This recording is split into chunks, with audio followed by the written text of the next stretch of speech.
Buzz About Cricket vlog number 3. Somewhat different to the two originals that I've put out so far, simply because I haven't been filming that much. I've been having issues with cameras and batteries and cards and rubbishy things, but here we are, and this is just Label Cricket Talk, because this is me talking about cricket, whether it be my cricket coaching, England, and yeah, just I think it's a really great place actually. Cricket's in at the moment. It's been an amazing series for the English guys, and it's been one of complete dominance, and I'm not shocked at all about it, if I'm honest. A 3-1 series win in the one-dayers, and then a 3-0 pumping in the test series. And do you know what? Like I said, I'm not shocked. I didn't think it would be a whitewash. I thought it would be a washout at one of the games, i.e. the weather would come and save Sri Lanka potentially. England have been the dominant team in both the one-days and the tests, and like I say, I'm not surprised. Stand-up performers, folks have come into the team, and I don't think even he would say that he was expected to be playing. And he's come in, and what a debut series he's had with both the bat and the gloves. Then Buttler as well is going to score 250 runs within the series. It's sensational. Johnny Bairstow then comes in on the last test and scores 100. So we've got 3 wicket keepers within the team actually, who'd you drop for the West Indies tour? I mean, I don't think you can. Foakes is just top scored.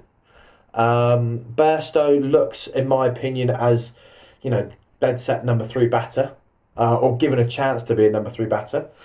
And Buttler, since he's come back into this test team, he's probably averaging over 40, and looks probably one of our most consistent players.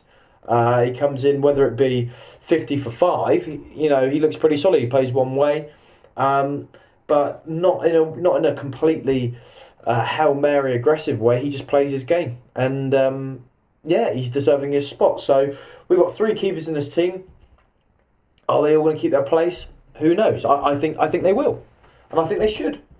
I think folks should keep the gloves. I think he's been that good. So yeah, the bowling side of things, what's going to change it over in the West Indies tour is one thing, because I don't think you're going to be playing 3 spinners. But what a series those 3 spinners have had. Moeen Ali and Jack Leach taking bundles of wickets, and Rashid not too far behind. In a series that has taken the most wickets in as a spin form. But I think these 3 guys have performed brilliantly. Ali still plays down the fact of how good he is, which I love. You've got Leachy, who's come in. He just looks so natural. Those conditions were suited for him. I think there's a lot of complaints about the Somerset pitch this year, but let's be honest, it's actually come into England's favour now. Rashid, since he's returned back into red ball cricket, I think it took a bit of time for him to kind of completely settle down and settle back into the side. But now he's had a couple series under his belt. I think as a wrist spinner, I think he is dangerous, and he's showing that he's actually valuable with the bat as well. And he's done that in the one-day setup for a while, but it just shows having him in the lineup with the bat is crucial at times. For the West Indies tour, who knows? Will they play 3 spinners? Probably not. I wouldn't want to be the person who has to drop someone. I think Leach has shown so much control and maturity with how he's bowled. I'd probably keep him in the side. So in that respect, maybe Rash should be the person that misses out. I don't know. The next thing that England will be looking at is the opening pair, being Jennings and Burns. And I think they've been all right. I think they've done well. I've never been the biggest fan of Jennings, but everything suited him and his game going to Sri Lanka, and I don't think it's going to be too dissimilar when he goes to the West Indies. I think his fielding's been unbelievable. I don't think anyone can take that away from him. The stuff at short leg that he's been doing for a big man, good grief, he's been brilliant. The way in which he moves with the batters, the way that he predicts and he anticipates the ball is kind of it's uncoachable at times. It's a more of a natural movement that he's doing, and yeah, he's kind of he's not completely won me over, but I'm starting to see the qualities that he has that maybe potentially I hadn't seen before. So yeah, Keaton Jennings, I tip the hat to you, sir. Rory Burns, I think he's come into the team, and I think he hasn't looked out of place, which is the best compliment I can give. I still think he looks a bit of an outsider, and I'm really hoping that he gets another good go on the next tour. I think he will, and I think he will score runs.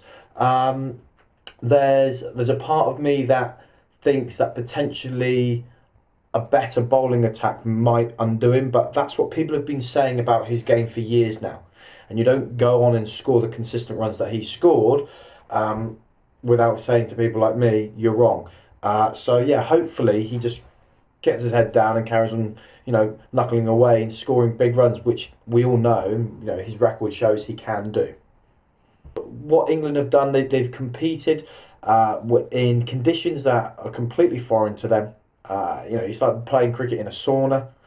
The ball's been turning square, and like I say, it's been more of a mental sort of thing for the guys. Now, to go there to win 3-0, I think it's a huge achievement, a massive achievement, monumental achievement, and I don't think that how poor Sri Lanka have been should take away from the fact that they have completely dominated this Test series, and the scores at time, you could say, they a couple of wickets here or there could have gone either way. I disagree with that. I think England have been so good from ball one that they deserve this 3-0 win, and they deserve the plaudits. And I believe they're going to go on a bit of a spree now. I really think there's just a wealth of talent that's within England at the moment, and yes, I think it's a really exciting time to be an England fan. Now, Sri Lanka, unfortunately, the next 3 series, I believe, is South Africa, New Zealand, Australia, all away from home. And I honestly do not see how they are winning a Test match, let alone a series. At home it's a different thing, but I just don't. I personally, I don't see how. I just don't see how they're going to win. I don't think they're going to. I really don't.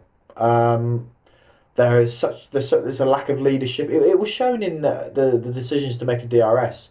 I just think there's a lot of talent. There's a lot of young talent there. I'm not saying there isn't, but I think they're really lacking a leader. They're really lacking experience. They're really lacking an individual that can kind of say, "Calm down, guys. This is what we've got to do." I think they are in a position that they're going to learn more over the next 3 series than win. In other cricket news, India, Australia, they've had a great couple of battles with their 2020s, and now they're going into a Test series. I really want India to go through and beat the Aussies on their home pitch. I think there's a bundle of talent in both sides. Australia are definitely weaker in the batting department currently. They are hugely missing the likes of Warner and Smith. And I am, as a cricket coach and a cricket enthusiast and just a general cricket fan, I'm happy that the bans have not been taken away. I think regardless of the length of the punishment, and whether you agree or disagree that it was too long, to cut it short would be wrong. I really think it would be wrong. They will come back into that international side. I didn't think Warner would, but the way in which he's been warming up and training with the guys this week, and having chats with Justin Langer, and it just seems like everything's going to be we'll forgive and forget. Reality is, the reason why that's happening, in my opinion, is because Australia are so poor with the bat, they are going to take back someone like David Warner. Now, I'm not saying anything about him as a player. I think he's fantastic. I think his skill level and the way in which that he approaches the game is brilliant in terms of his batting. But I will never kind of forget the shadow that he brought on the game from his actions. Now, in terms of that test, in terms of that test series, like I say, I personally, I'm saying that India are going to win it. I think India are going to win it, and now I think in the conditions they are still underdogs, but I just got a feeling that Australia have relied on their big bowlers for a long time now. There's a lot of pressure on them to take a lot of wickets. I don't think they've got the batting to score the big runs to help and provide for their bowlers. So yeah, I think India are just going to scrape it. I really do. With me, I have been coaching more and more and more, which is a huge positive. It is the biggest reason why I haven't been filming as much. So I'm not complaining in the slightest. Still coaching at the university under Ruin and Jack Bradbury, and again still learning. And I'm really enjoying the fact and really getting into, going to that space and going to that area and picking up little pieces of information which I can share and pass on.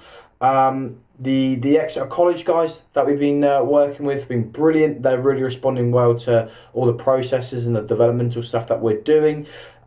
They've showed some great maturity, and I think the work that's been going into both the uni sides and the college sides, it takes a certain level of maturity and a certain, kind of trust, because it is a long winter, and there's a lot of fitness stuff and there's a lot of mental prep that goes into it. But I believe that all teams are really enjoying, the stuff that the team are kind of putting out there, which is great. I will endeavour to take out more videos or shoot more videos over the next coming days, coming weeks. Some more tutorial stuff, some more vlogs, etc. And just keep plugging away in terms of YouTube and Instagram. They're slowly growing, but I'm not in this to be a celebrity or a rock star. Woo! It's just really a bit of fun and just to share, my experience, my journey, etc. As a coach. So yeah, it's all good. So that is vlog number 3. Vlog number 4 will come out whenever. But yeah, all is good. All is good. That's Buzzer Cricket. I'm Andy Buzzer. Always back yourself, guys. Catch you again soon.